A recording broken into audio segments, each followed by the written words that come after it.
नमस्कार दोस्तों, स्वागत है आप सभी का आपके अपने ही चैनल ऑल एग्जाम पेपर में। इस वीडियो में लेकर आ गया हूँ राजस्थान बोर्ड का जो अर्धवार्षिक परीक्षा कक्षा 11वीं का जो हिंदी अनिवार्य का पेपर होने वाला है कल, वो पेपर लेकर आ गया हूँ पूरा का पूरा। इस पेपर को आप अच्छे से तैयार कर लेते हो तो आपके एग्जामिनेशन में आपके अच्छे मार्क्स हैं वो आएंगे। पेपर आपका रहने वाला है वो 70 मार्क पूर्णांक का रहने वाला है पेपर।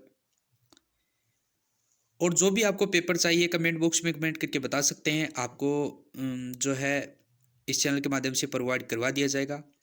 चैनल पर पहली बार विजिट करो, चैनल को सब्सक्राइब जरूर से कर दीजिएगा, वीडियो को लाइक कर दीजिएगा और ज़्यादा से ज़्यादा दोस्तों के साथ में शेयर कर दीजिएगा ताकि सभी की हेल्प हो सके। ये इम्पोर्टेंट पेपर है। इसमें सबसे पहले आपको खंड ए देखने को मिलेगा।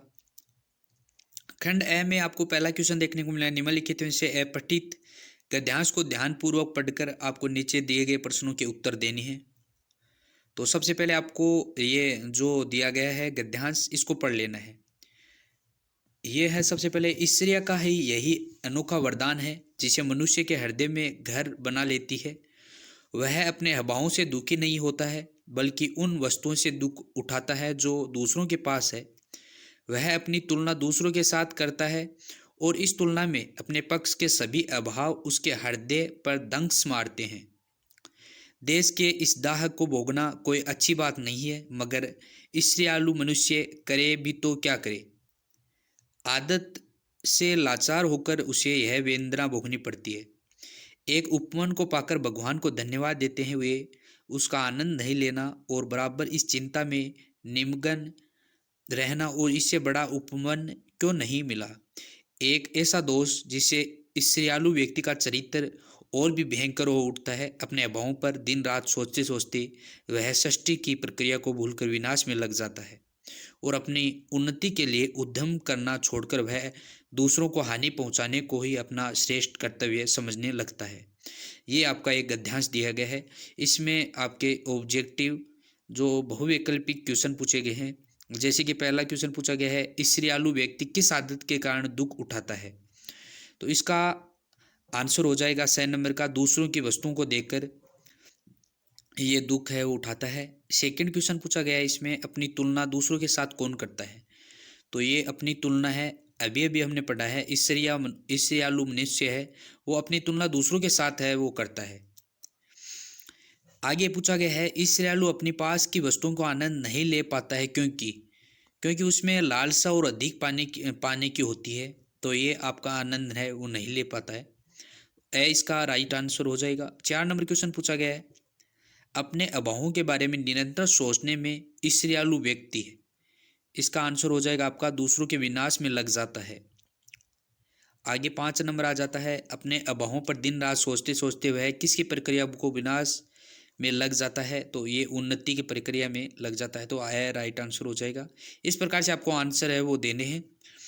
इसके बाद में ईर्ष्यालु शब्द के प्रयुक्त प्रत्यय पूछा गया है, उसके बाद में उपयुक्त गद्यांश का शीर्षक पूछा गया है। तो इसको आपको इसको पढ़ लेना है अच्छे से, उसके बाद में आपको आंसर कर देना है। आगे आ जाता है 2 नंबर क्वेश्चन, निम्नलिखित अपठित पद्यांश को ध्यानपूर्वक पढ़कर नीचे दिए गए प्रश्नों के उत्तर आपको देने हैं। पहले वाला जो है वो गद्यांश दिया गया था, ये पद्यांश दिया गया है। इसको भी आपको एक बार ध्यान से पढ़ लेना, उसके बाद में आंसर देना है। मैं आपको इजीली आंसर बता रहा हूँ, आपको ये जो पद्यांश है ये पढ़ लेना है। आंसर है, पहला पूछा गया है कि अंबर किसकी चादर बने हैं। तो ये आपने पढ़ लिया है, तो इसमें राइट आंसर हो जाएगा 2 नंबर का, सुखों की। आगे सेकंड क्वेश्चन में पूछा गया है, यह मिट्टी किसकी जननी है। ये जगत की जननी है, इसका राइट आंसर ए हो जाएगा। 3 नंबर पूछा गया है, कवि किसके बीज बोना चाहता है। कवि प्रेम के बीज बोना चाहता है।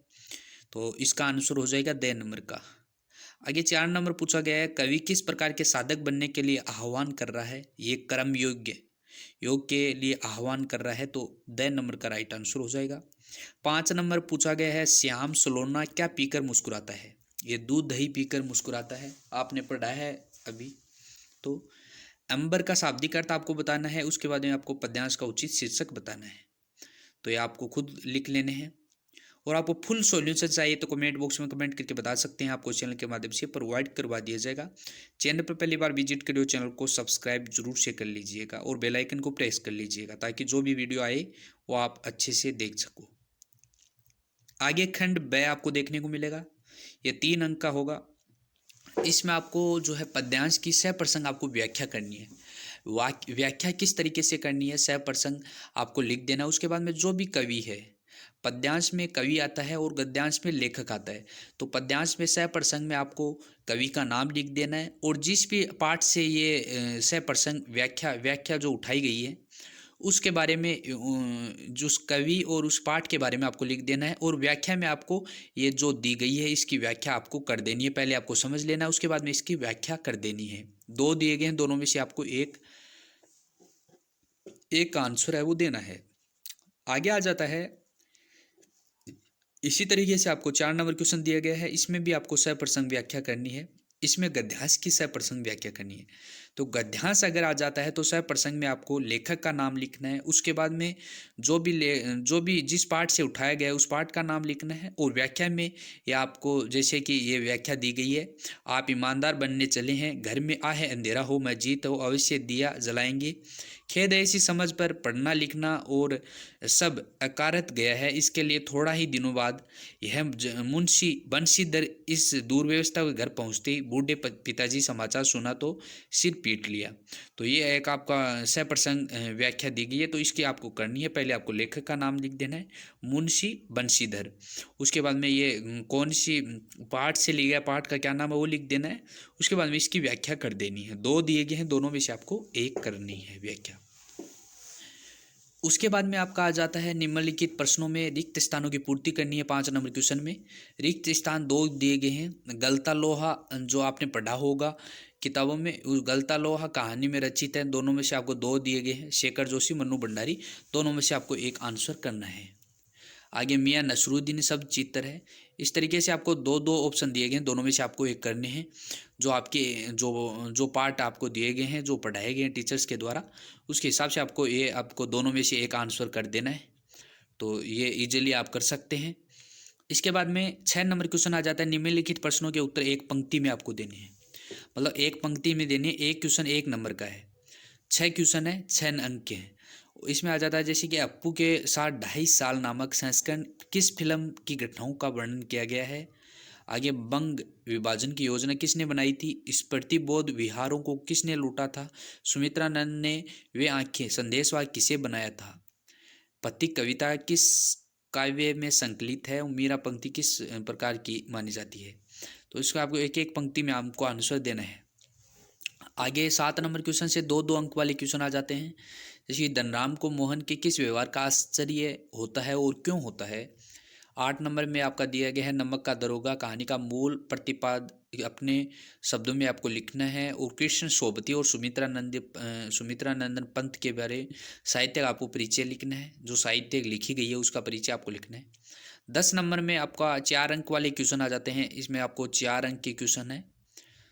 तो मियाँ नसरुद्दीन के चरित्र की विशेषता आपको बतानी है। इसके अथवा में आपको दिया गया, दोनों में से आपको एक करना है। अथवा में आपको संदेश ग्रहण और भेजने से असमर्थ होने पर अनपढ़ लड़की को किस वेदना और विपत्ति को भोगना पड़ता है, अपनी कल्पना से आपको लिखना है।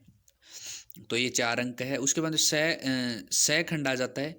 इनमें भी आपको 11 नंबर क्वेश्चन में भी आपको एक पंक्ति वाला क्वेश्चन पूछा गया है। ये 4 क्वेश्चन पूछे गए हैं 1-1 अंक के। उसके बाद में 2 अंक वाले भी आ जाते हैं। उसके बाद में 4 अंक वाला, 2 अंक वाला, इस प्रकार से आप आ जाते हैं।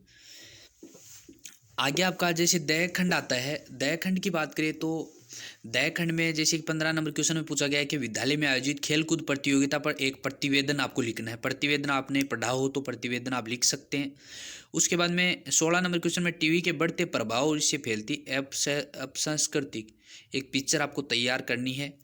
ये पिक्चर आपको तैयार करनी है। उसके बाद में 17 नंबर क्वेश्चन में जिलाधीश जालोर की ओर से यहाँ पे भी आपका भी कोई भी आप किसी भी डिस्ट्रिक्ट से हो तो जो भी नाम आए जिलाधीश, जैसे कि इसमें जालोर बना है तो जालोर आपको मानकर स्वास्थ्य सचिव और राजस्थान सरकार जयपुर को निर्धारित प्रारूप में एक कार्यालय पत्र आपको लिखना है, जिसमें गायों में फैली जो लंपी बीमारी थी उसको राहत दिलवाने के लिए राजधानी के लिए विशेष चिकित्सकों का एक दल भेजने के लिए एक निवेदन है वो करना है आपको।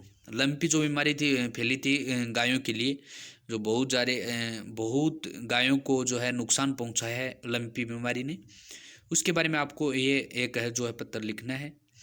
आगे निम्नलिखित विषयों पर एक निबंध आपको लिखना है, 300 शब्दों में आपको आंसर देना है और 7 नंबर का आपको निबंध है वो लिखना है। पहला दिया गया बेटी बचाओ बेटी पढ़ाओ, कोरोना वायरस का दिया गया है सेकंड, और थर्ड दिया गया स्वच्छ भारत, और फोर्थ दिया गया विद्यार्थी जीवन में इंटरनेट की भूमिका। तो जो चाहे आप कर सकते हो। सबसे पहले आपको जो है किसी में भी कोई भी निबंध आता है तो उसमें आपको जैसे कोरोना वायरस आता है तो पहले प्रस्तावना आपको लिखना है और लास्ट में जो उपसहार है वो जरूर से लिखिएगा ताकि आपको पूरे में से पूरे अंक है वो मिल जाए, और पॉइंट बना के आपको लिखना है ताकि पूरे में से पूरे अंक आपके जो है दिए जाए टीचर्स के द्वारा।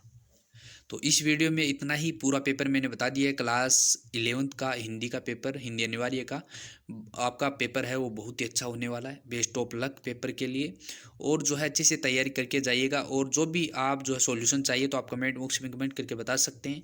वीडियो अच्छा लगे लाइक करना, दोस्तों के साथ में शेयर करना ताकि सभी की हेल्प हो सके। मिलते हैं एक और नई वीडियो में, तब तक के लिए धन्यवाद।